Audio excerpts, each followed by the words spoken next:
The sun beat down mercilessly on the dusty trail as Katherine Keller squinted at the broken wagon wheel, feeling utterly helpless and abandoned in the vast expanse of the Wyoming territory.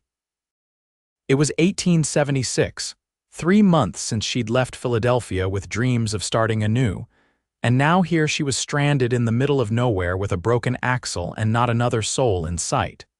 At least, that's what she thought until the sound of hoofbeats approached from behind.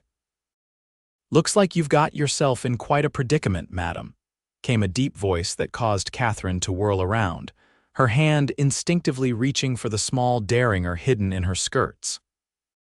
The man who sat atop a magnificent chestnut stallion didn't look like an outlaw, though Katherine had quickly learned appearances could be deceiving out west. He was tall and broad-shouldered, with sun-bronzed skin that spoke of years under the open sky. His eyes, a startling shade of green, assessed the broken wagon with practiced ease. "The name's Nathan Lawson," he said, removing his hat in a gesture of respect that revealed thick, dark hair. "I'd be happy to take a look at your wagon if you'd allow it." Katherine hesitated. At 24, she'd learned caution the hard way during her journey west. "Katherine Keller," she finally responded, straightening her spine. "And I would appreciate your assistance, Mr. Lawson, though I have little to offer in payment."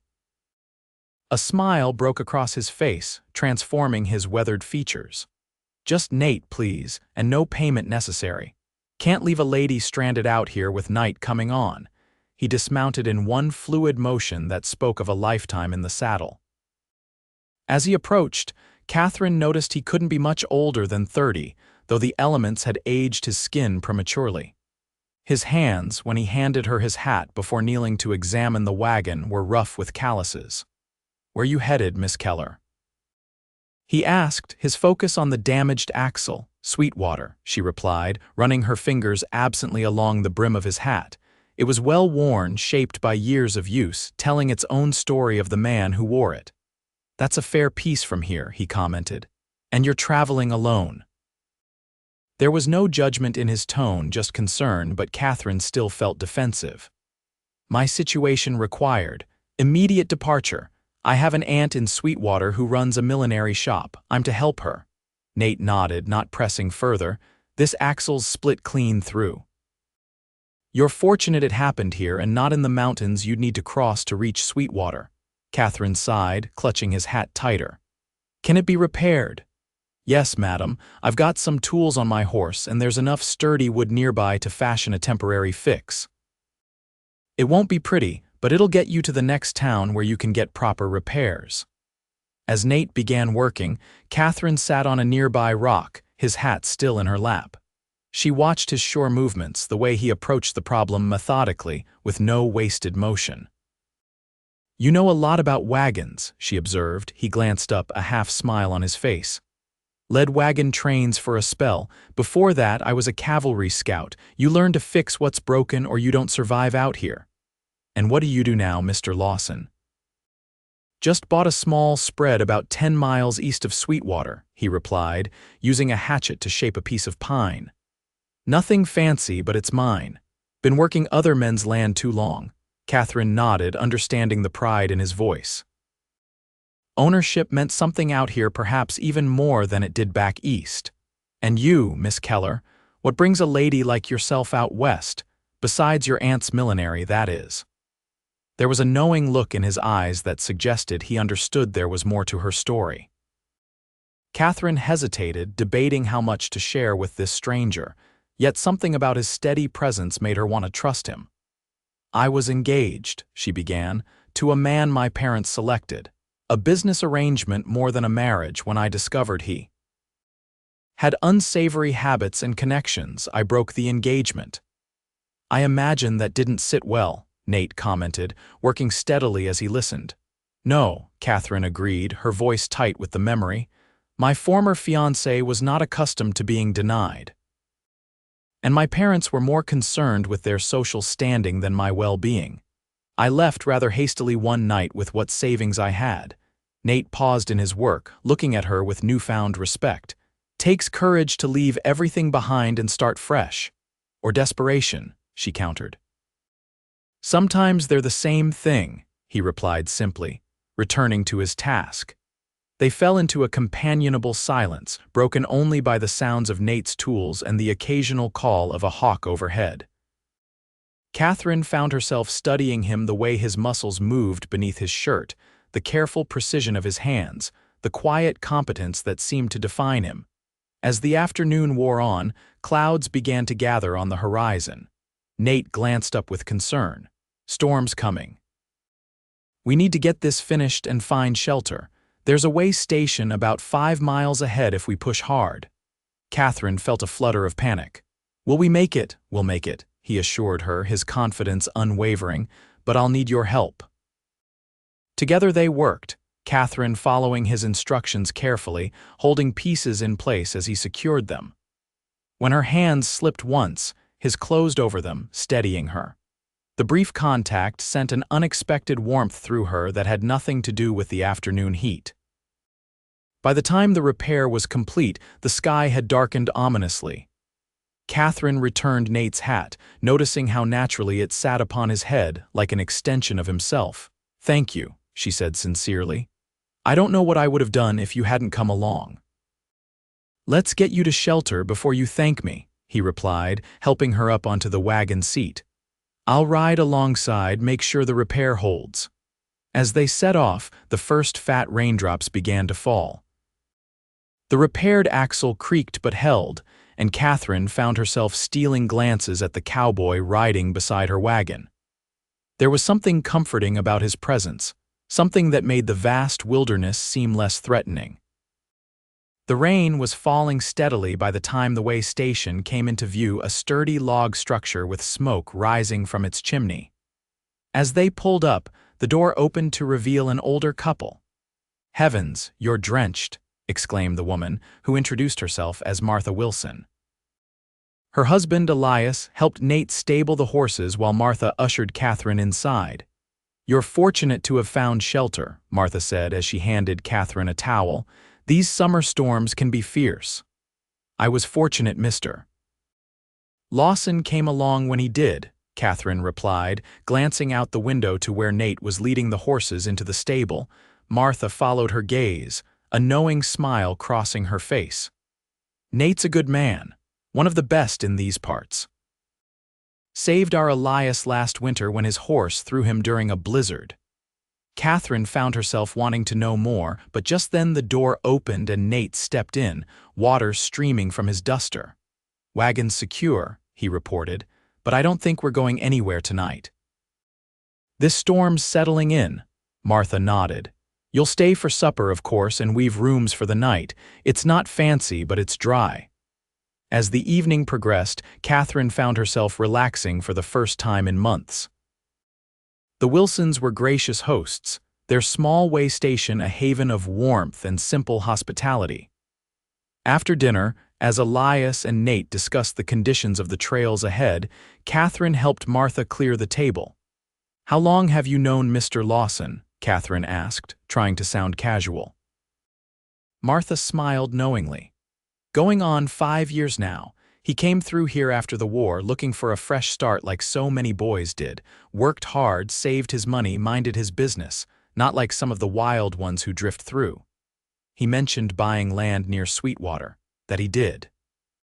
"Pretty piece of land with good water. Been building it up slow and steady, doing things right."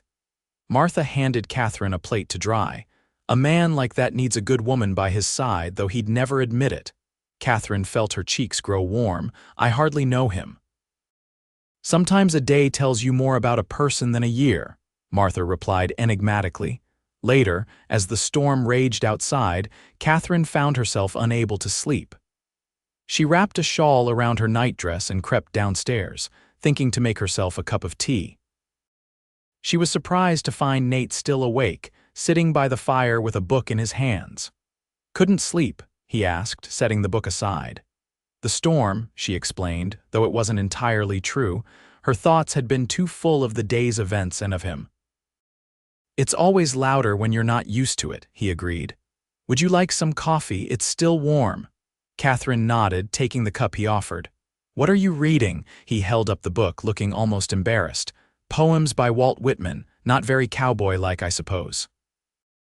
I think it's wonderful, she said honestly. My father considered literature a waste of time for anyone not in academia. Your father sounds like a man of strong opinions. Among other things, Katherine agreed, settling into the chair opposite him. May I ask you something, Mr. Lawson? Nate, he corrected gently, and yes, you may. Why did you stop today? You could have ridden past. He considered her question, his green eyes thoughtful in the firelight. I suppose because it was the right thing to do, and because. He hesitated, because there was something about you standing there beside that broken wagon, something that made me want to know your story. His honesty disarmed her, and now that you know some of it, now I'm glad I stopped, he replied simply. They talked long into the night, the storm providing a backdrop to their conversation. Katherine found herself sharing things she'd never told anyone, her dreams of a different life than the one her parents had planned, her love of art and nature, her hope to someday find a place where she truly belonged. Nate spoke of his childhood in Missouri, his time in the war that had left him with both visible and invisible scars, his wandering years before settling in Wyoming. He told her of his dream for his land, not just a ranch but a home, a place where he could build something lasting. It sounds wonderful, Katherine said sincerely. It's lonely sometimes, he admitted. Worth it, but lonely. Their eyes met across the small space between them, and Katherine felt something shift, like the earth moving beneath her feet. In that moment, she knew her life was changing course once again, but this time it filled her with anticipation rather than fear. Morning broke clear and bright, the storm having passed during the night. Katherine dressed carefully, aware that the day ahead would likely be their last together. Once they reached Sweetwater, their paths would diverge, she to her aunt's shop, he to his ranch. The thought brought an unexpected sadness. In just one day, Nate Lawson had become important to her in ways she couldn't quite define. Breakfast was a cheerful affair, with Martha's generous cooking and Elias's tales of the early days in the territory. Katherine noticed that Nate was quieter than usual, his gaze often drifting to her when he thought she wasn't looking. After the meal, as they prepared to depart, Elias inspected the wagon repair. Fine job, Nate, he pronounced. Should hold to Sweetwater, but you'll want to get a proper replacement there, Miss Keller. I'll make sure she does, Nate said, then looked to Katherine as if realizing he'd overstepped. That is, if you'd allow me to escort you the rest of the way. Katherine felt a smile spread across her face. I would appreciate that very much. The journey to Sweetwater would take another full day, with one more night on the trail. As they traveled, the landscape began to change, the flat plains giving way to rolling hills dotted with pine and aspen. Katherine found herself enchanted by the beauty of it, so different from the manicured gardens of Philadelphia. It's magnificent, she breathed, taking in the vista before them. Nate smiled, pleased by her reaction. Wait until you see it in autumn when the aspens turn gold. Or in winter, with fresh snow on the mountains. His words held an invitation, a suggestion that she might still be here to see those seasons change. Katherine found herself hoping that would be true. They made camp as the sun began to set, in a sheltered spot near a small stream. Nate efficiently set up a simple camp while Katherine gathered wood for a fire. There was an easy rhythm to their cooperation, as if they'd been traveling together for years rather than a day. Over a dinner of beans, bacon, and coffee, they continued the conversation begun the night before, learning each other's stories piece by piece. Katherine found herself laughing more than she had in months, drawn to Nate's quiet humor and thoughtful observations. May I ask you something personal? She ventured as they sat by the fire after their meal. You can ask, he replied with a smile. I might not answer. Fair enough, she acknowledged. I was wondering, have you ever been married? It seems strange that someone like you would still be alone. Nate was quiet for a long moment, gazing into the fire. I was engaged once before the war. Elizabeth was her name. She didn't wait for me to return. His voice held no bitterness, just a matter-of-fact acceptance. After that, I never seemed to find the right time or place. Or perhaps the right person. His eyes met hers across the fire, and Katherine felt her heart quicken. "And you?" he asked. "Besides your broken engagement, was there ever someone you truly cared for?" Katherine shook her head. "My parents controlled every aspect of my life. The men I met were selected for their social standing or business connections, not for any compatibility with me." "And what would you look for?" he asked softly. If you were doing the selecting, the question hung between them, laden with meaning. "Honesty," Katherine said finally. "Kindness. Someone who sees me as I am, not as they wish me to be." She paused, gathering her courage. "Someone who would fix a broken wagon for a stranger and ask nothing in return." In the flickering light of the fire, she saw Nate's expression change, hope and uncertainty warring in his features. He moved to sit beside her, close but not touching. "Katherine," he began, then stopped, searching for words.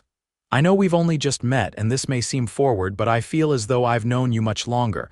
These past 2 days have been special to me." "For me as well," she admitted, her voice barely above a whisper. His hand found hers, rough fingers entwining with her smoother ones.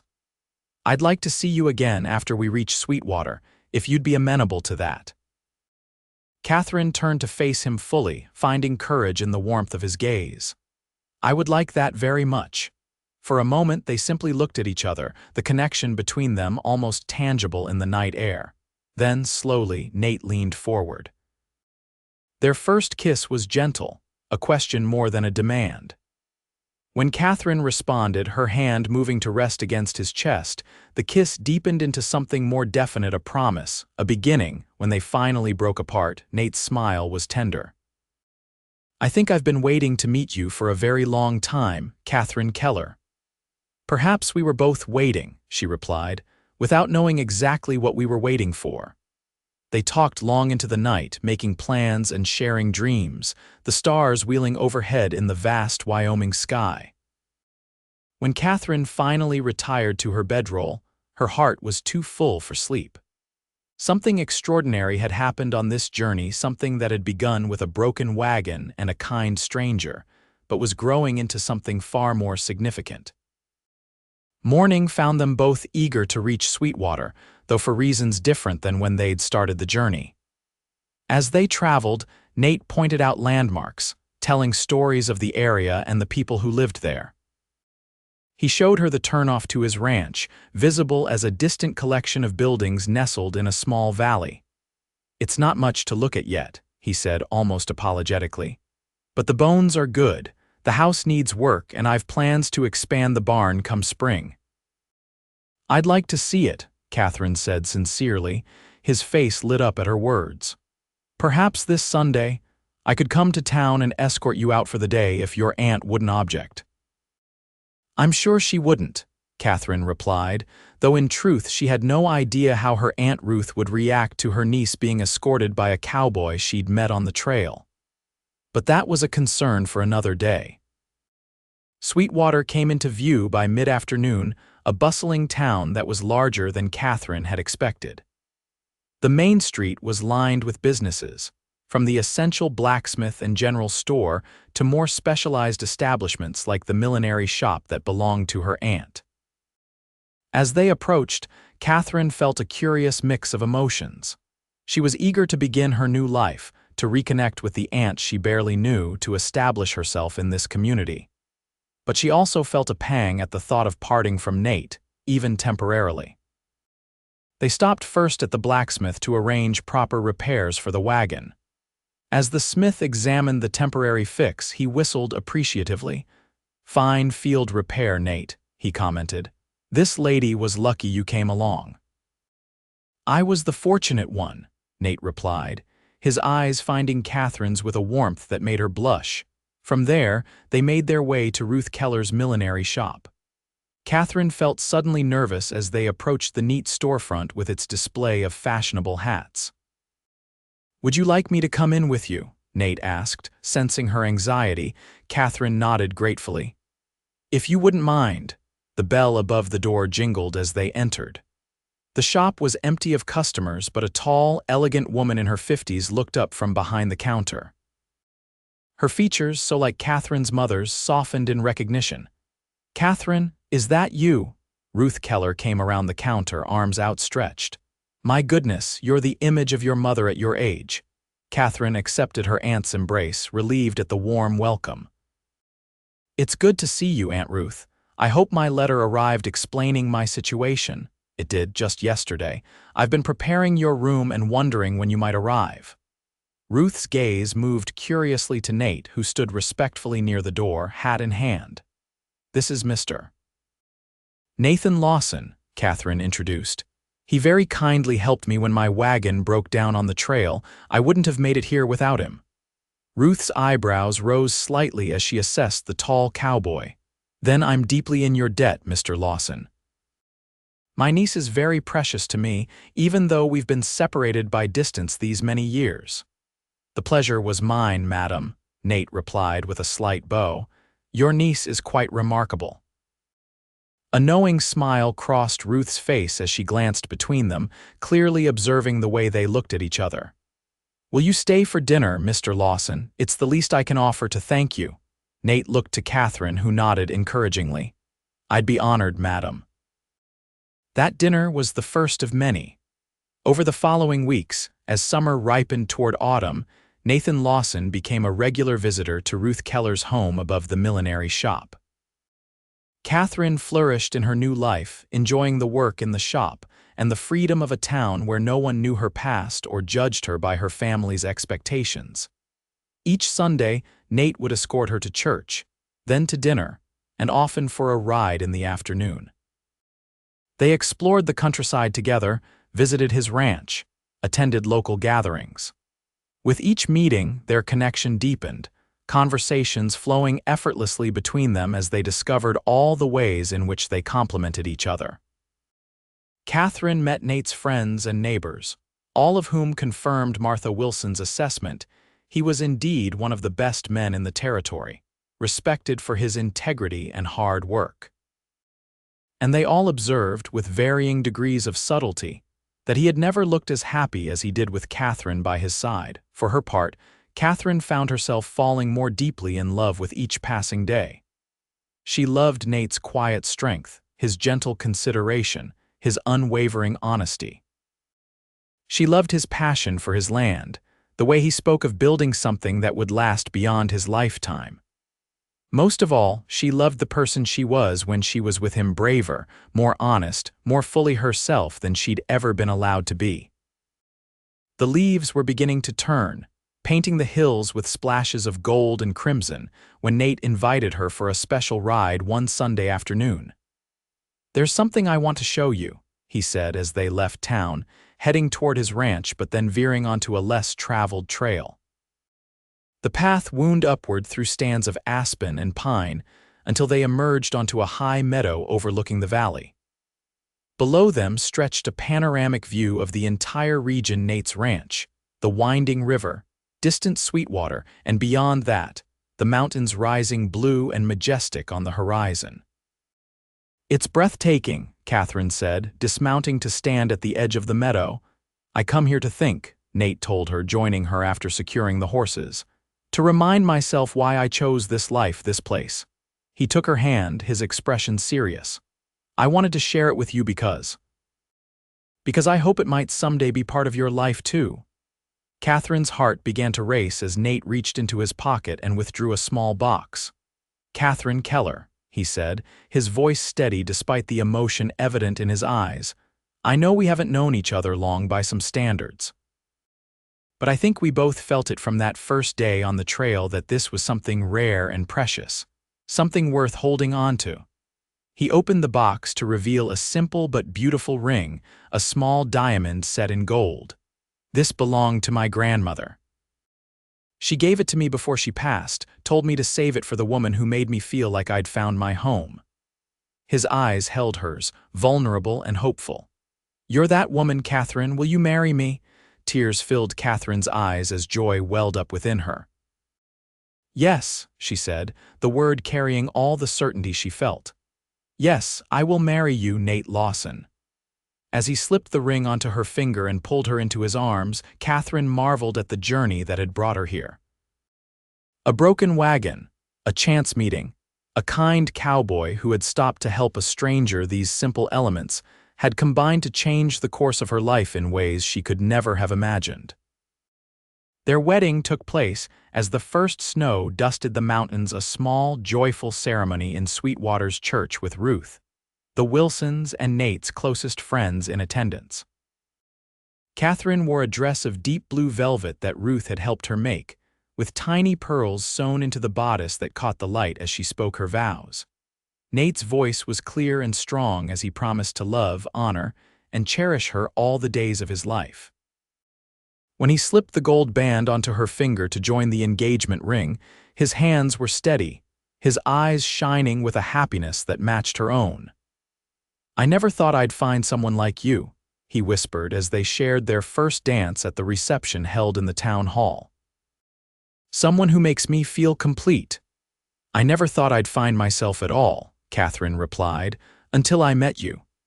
They began their life together on Nate's ranch, now their ranch, working side by side to build the home and life they both envisioned.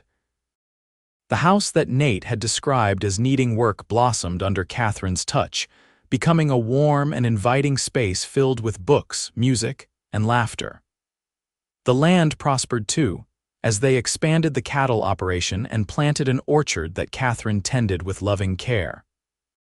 Ruth was a frequent visitor, delighted by her niece's happiness and by the opportunity to spoil her grand-nieces and nephews as the years passed. For children did come first a son with Nate's green eyes and Katherine's gentle spirit, then twin daughters who inherited their father's determination and their mother's creativity. Through all the seasons of their life together, the joys and sorrows, the successes and setbacks that any life contains, Nate and Katherine maintained the deep connection that had begun that day on the dusty trail. They never forgot how their story started, sometimes telling their children and later their grandchildren about the broken wagon, the repair, and how Katherine had sat holding Nate's hat in her lap, not knowing that she was already beginning to hold his heart as well. On their 25th wedding anniversary, Nate surprised Katherine by taking her back to the high meadow where he had proposed. Though they were older now, with silver threading their hair and the marks of a well-lived life on their faces, the love between them was as vibrant as ever. "I have something for you," he said, reaching into his pocket just as he had all those years ago. From it, he withdrew a small carved wooden wagon, exquisitely detailed right down to a miniature broken axle. "To remind us," he said, placing it in her hands, "that sometimes the greatest blessings come disguised as misfortunes. That broken axle was the luckiest accident of my life." Katherine's eyes filled with tears as she accepted the gift. "And mine," she agreed, leaning forward to kiss the man who had stopped to help a stranger and in doing so had found his future. "The very best luck I've ever had." As the sun set over the valley they both loved, painting the sky in shades of gold and crimson, Katherine and Nate sat together in the perfect contentment of a love that had begun with a simple act of kindness on a dusty Wyoming trail and had grown into something beautiful, enduring, and complete.